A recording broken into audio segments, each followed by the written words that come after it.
English is used around the world in education, business, and entertainment. The history of its development and usage, particularly in developing countries, is complicated and sometimes controversial.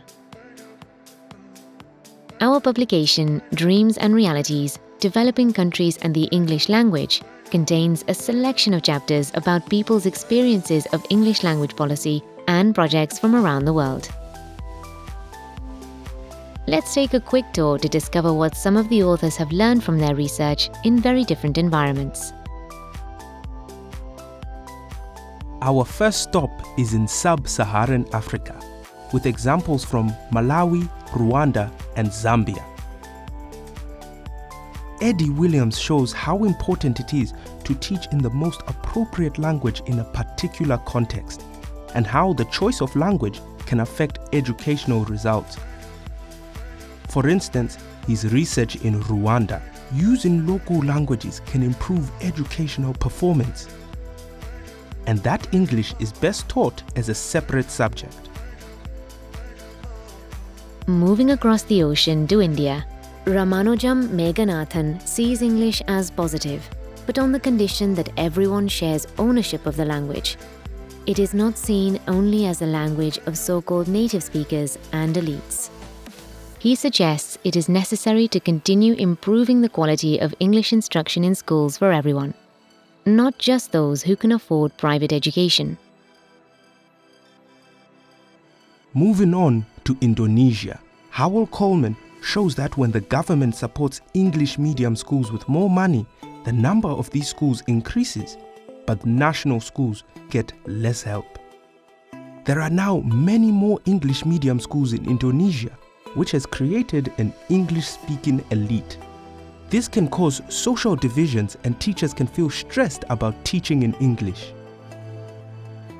Back to the eastern coast of Africa now, where Juliet Tembe and Bonnie Norton recommend that materials for early years, assessment and teacher training need to be developed in local languages.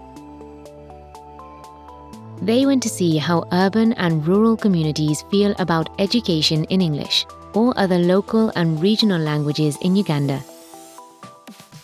Their research shows that generally speaking, while communities may want English instruction in early years, it is important for them to know more about the advantages of local language teaching. Still in Africa, Ngusi Nagash looks at the fascinating history of English across the continent, as well as its role today in entertainment, the media, international diplomacy, business, and tourism. He believes that demand for English will increase as African nations become more active in global politics and business. But he says this can only happen through good teaching and realistic language teaching policies.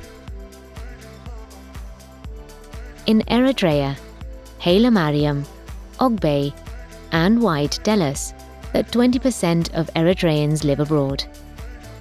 As second and third generation Eritreans are born and grow up outside of their country, learning English has started to be more important as a language of communication between families abroad and relatives living in Eritrea.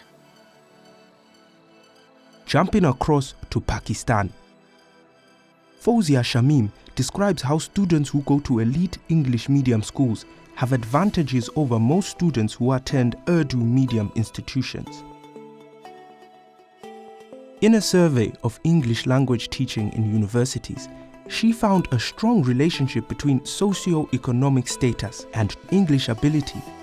She argues that better preparation of teachers can help close this divide. We end our tour in the Democratic Republic of Congo, where Danny Whitehead writes about the moral difficulties English educators have. English can be seen as a negative force used to support a post-colonial economy.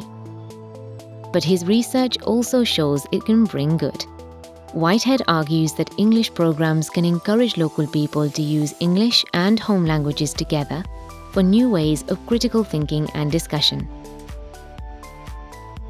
These are just a selection of the ideas in the book, but there are some common themes to think about. Language education policymakers need to carefully consider the socio-economic and linguistic backgrounds they are working in.